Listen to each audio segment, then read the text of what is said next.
নমস্কাৰ প্ৰিয় দৰ্শক ইতিমধ্যে আপোনালোকে সকলোৱে এই খবৰ জানিছে যে ভাৰতত সক্ৰিয় কোভিড-19 ৰোগীৰ সংখ্যা লক্ষণীয়ভাৱে হ্ৰাস পাইছে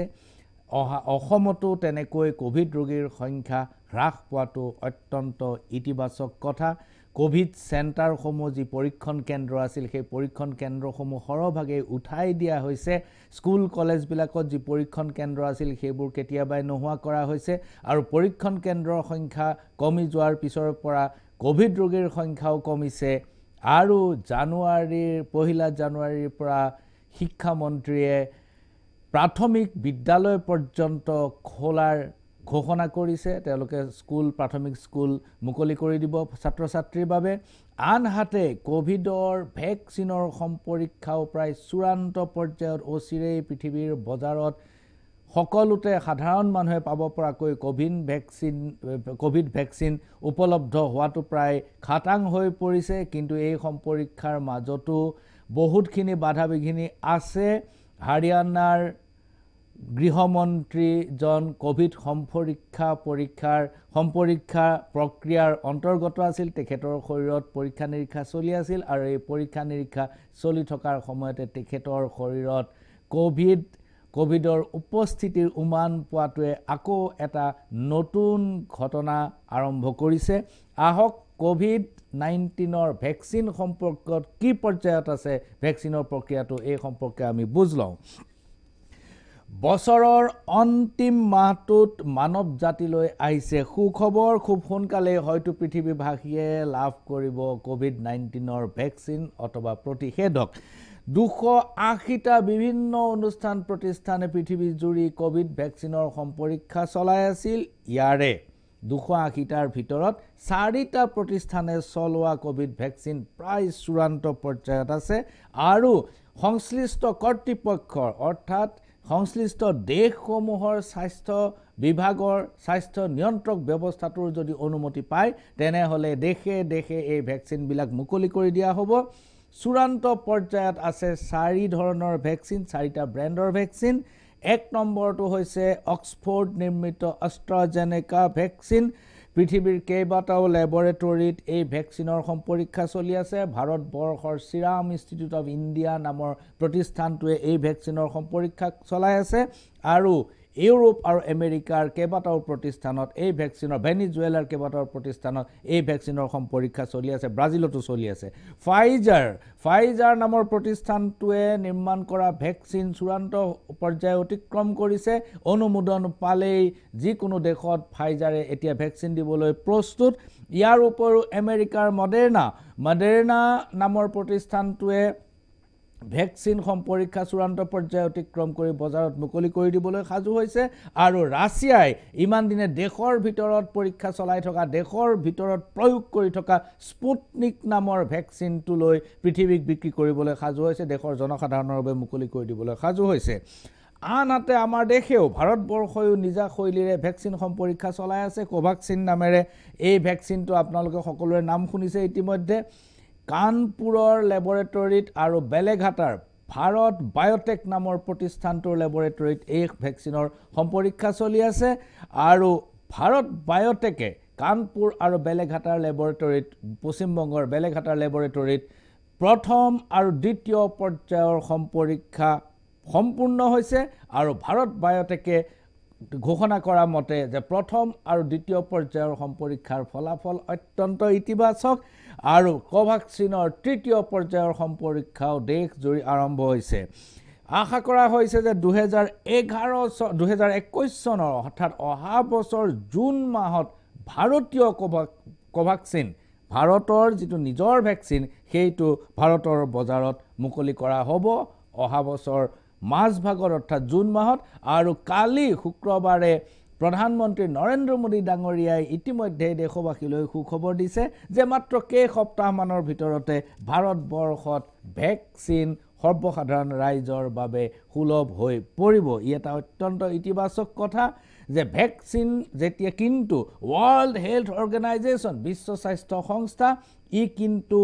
পেণ্ডেমিক অৰ্থাৎ অতিমাৰীৰ যিটো টেগ যিটো মোহৰ এইটো কিন্তু কোভিডৰ পৰা এতিয়া অঁতৰাই দিয়া নাই আৰু ৱৰ্ল্ড হেল্থ অৰ্গেনাইজেশ্যনে এই কথাটো বাৰম্বাৰ পৃথিৱীবাসীক সতৰ্ক কৰি আছে যে ভেকচিনে কোনো ধৰণৰ যাদুকৰী কাম কৰিব নোৱাৰে ইয়াৰ কোনো যাদুকৰী শক্তি নাই যে ই অতিমাৰীটো পৃথিৱীৰ পৰা নোহোৱা কৰিব মন কৰিবলগীয়া কথা যে ইমান কম সময়ৰ ভিতৰত 8 মাহ 9 মাহৰ ভিতৰত কিন্তু কোনো ৰোগৰ ভেকচিন ওলোৱাটো পৃথিৱীত আজিলৈকে সম্ভৱ হোৱা নাছিল মামছ বা পিঠা খোৱা নামৰ যিটো ৰোগ এই পিঠা খোৱা ৰোগটোৰ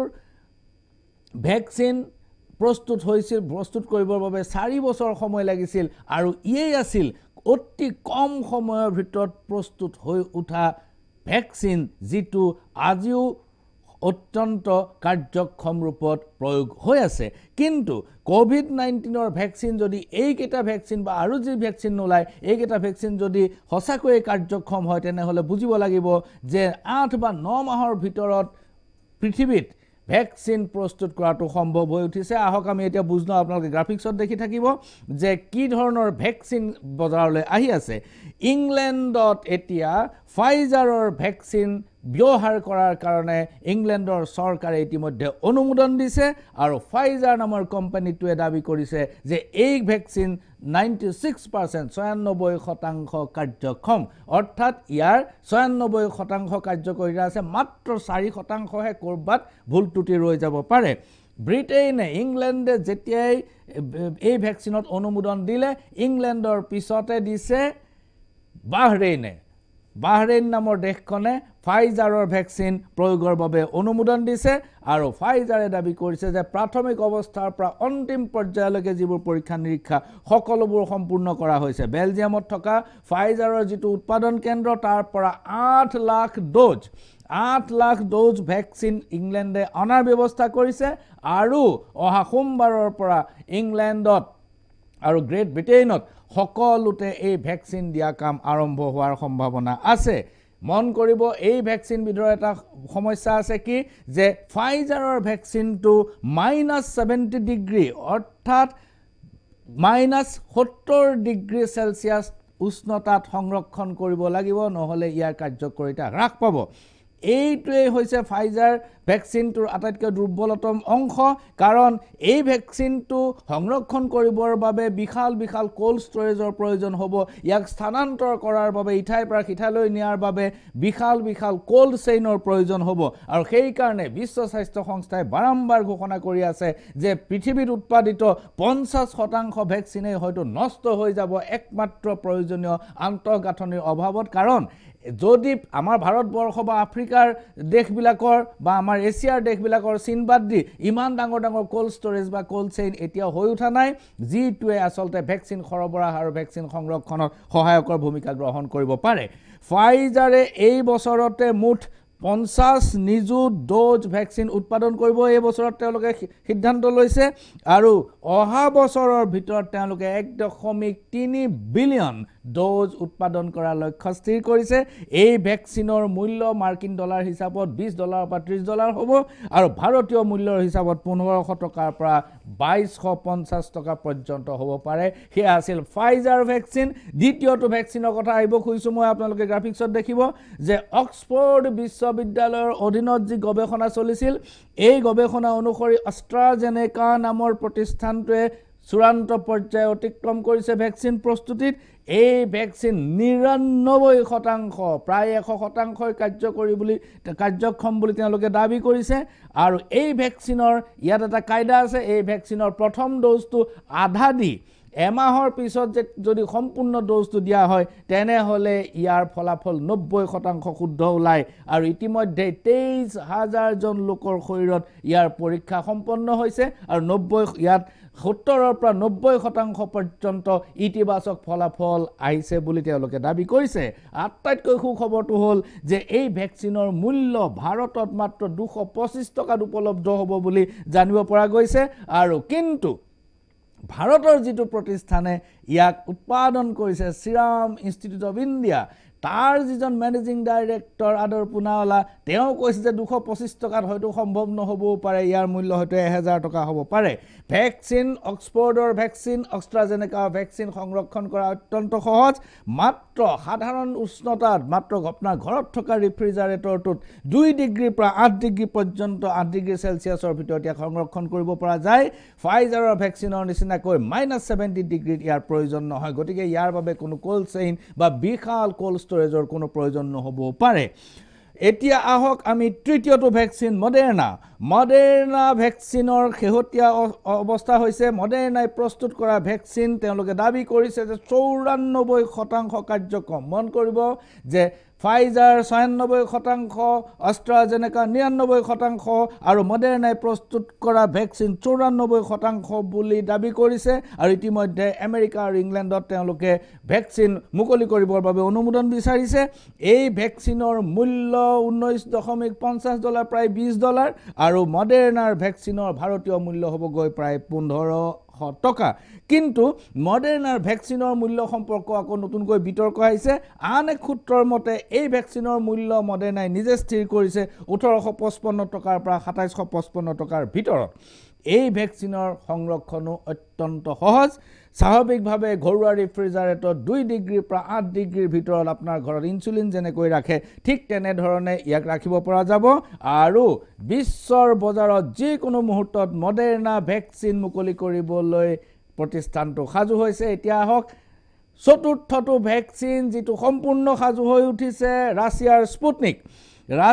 স্পুটনিক ইতিমধ্যে সম্পূৰ্ণ সাজু ভাৰতবৰ্ষত ডক্টৰ ৰেড্ডিজ ক্লিনিক প্ৰতাপ ৰেড্ডিৰ যি ক্লিনিক আছে যি ল্যাবৰেটৰী আছে সেই ল্যাবৰেটৰীৰ লগত স্পুটনিকে ইতিমধ্যে চুক্তি সম্পন্ন কৰিছে আৰু ৰাছিয়াৰ গ্যামালিয়া ৰিসাৰ্চ সেন্টাৰ নামৰ প্ৰতিষ্ঠানটোৱে বহু পূৰ্বে 2 মাহৰ পূৰ্বে এই স্পুটনিক ভ্যাকচিনটো সম্পৰীক্ষা প্ৰায় চূড়ান্ত কৰিছিল আৰু তেওঁলোকে ৰাছিয়াৰ ভিতৰত ইয়াৰ প্ৰয়োগ ইতিমধ্যে সম্পূৰ্ণ কৰিছে মানে চলি আছে আৰু 19000 লোকৰ শৰীৰত এই স্পুটনিক ভ্যাকচিন প্ৰয়োগ কৰি সুফল লাভ কৰিছে ডক্টৰ ৰেড্ডিজ ক্লিনিকে ভাৰতত সদ্যহতে 200 নিযুত ডোজ প্ৰস্তুত কৰিব আৰু এই ভ্যাকচিনো সংৰক্ষণ কৰা অত্যন্ত সহজ ইয়াক 2 ডিগ্ৰীৰ পৰা 8 ডিগ্ৰীৰ ভিতৰত সাধাৰণ ৰেফ্ৰিজাৰেটৰত সংৰক্ষণ কৰিব পৰা যায় কাৰ্যক্ষমতা স্পুটনিকৰ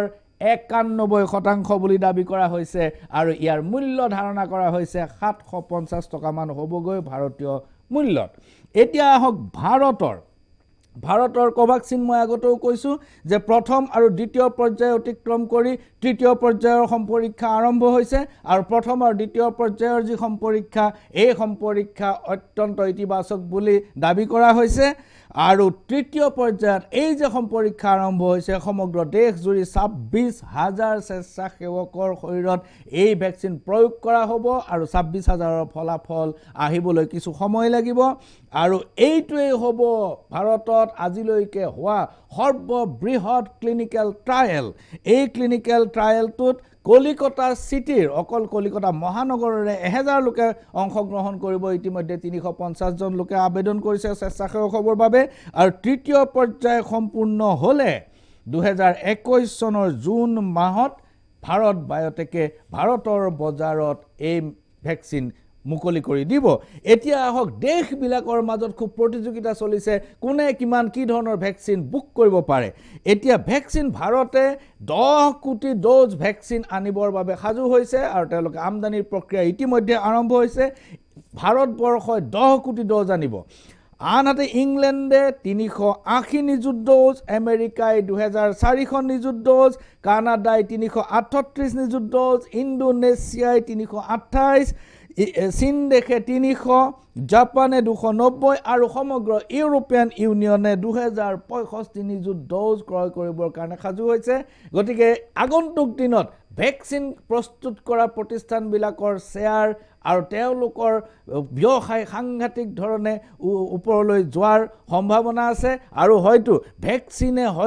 ভ্যাকচিন যেতিয়াই বজাৰত আহিব লগে লগে হয়তো অৰ্থনীতিৰ ওপৰত ইয়াৰ সাংঘাতিক প্ৰভাৱ পৰিব আৰু এই প্ৰভাৱ ইতিবাচক হ'ব বুলি আমি সকলোৱে আশাৰে বাট চাই আছো সাৰাংশ ইমানতে সামৰিছো নমস্কাৰ পৰিৱৰ্তন দৰকাৰ প্ৰমোদ সৰকাৰ বিটিআৰবাসীৰ বাবে প্ৰমোদ বড়োৰ দ্বিতীয়টো গ্যাৰান্টি ভূমিৰ অধিকাৰ নিশ্চিত প্ৰতিজন বিটিআৰবাসীৰ সুবিধা সকলো নাগৰিকে সমানে পাব বিটিআৰ চুক্তিৰ অনুসৰি স্থায়ীভাৱে বাস কৰা সকলো জাতি জনগোষ্ঠীৰ লোকে ভূমিৰ অধিকাৰ পাব মৰমৰ বিটিআৰবাসী এয়া প্ৰমোদ বড়োৰ গ্যাৰান্টি ট্ৰেক্টৰ চিনত ভোট দি ইউপিপিএলক জয়যুক্ত কৰক পৰিবৰ্তন দৰকাৰ প্ৰমোদ বড়ো সৰকাৰ